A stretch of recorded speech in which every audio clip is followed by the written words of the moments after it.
अॼोके हिन ईद जे मौक़े ते सभिनी दोस्तनि जे नाम असां कुझु सुठो कंदासीं। असांजो प्यारो मासा सुमरो ॿुधाईंदो जी। तो कुठई एहसास जंहिं पल में पिरी पल यादि से आहिनि। ॿाहिरि उनजी भरी मुंद हुई, वाहुंदनि जी वरी मुंद हुई, जवानी जी चरी मुंद हुई। अंबनि में बूर महकियल हो चुका हुआ, चेट थी ख़ाली पछाड़ी राति हुई। प्यारा पुराणे ॻोठ पंहिंजे में परे खां कूक कोयल जी। वताड़े घाट पे गूंजी वथाण मां उथी वछना छिकायो मह कारी हो। तॾहिं तो वार वेड़ींदे उन्हनि में प्यार वेड़ींदे चयो हो एतिरो जानम। फुटी पई बाख धरतीअ ते फलोरन छॾ ॿियूं ॻाल्हियूं। फजर जी वेला असां आई हिजर जूं रातड़ियूं कारियूं। मुंहिंजूं ही बातड़ियूं सारियूं समय जे साह में छॾ तूं। रुगो न कौल पारण सिख, जुदा कुछ वक़्तु घारण सिख। हथनि सां प्यार जा चांवर जुदाई तां बहारण सिख।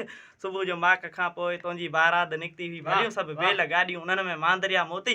पुराणे ॻोठ जी पटड़ी सॼी साहिरनि सां गूंजी हुई। बनीअ जे कंहिं त ॿारे मां लूणी लूसण जे भांकर खे जॾहिं मां ॻोठ आयो हुअसि समूरो ॻोठ ख़ाली हो। घटियुनि में खारकूं उछलियल चांवर पे चुॻिया पखियुनि। ॾिसी मंज़र इहो मुंहिंजी अखियुनि वठावा नयण सावण जी भिनांगल यादि से आहिनि। पिरी पल यादि से पिरी पल यादि से पल से आहिनि। मोहब्बतूं मोहब्बतूं मिठा मोहब्बतूं कुर्बतूं जा।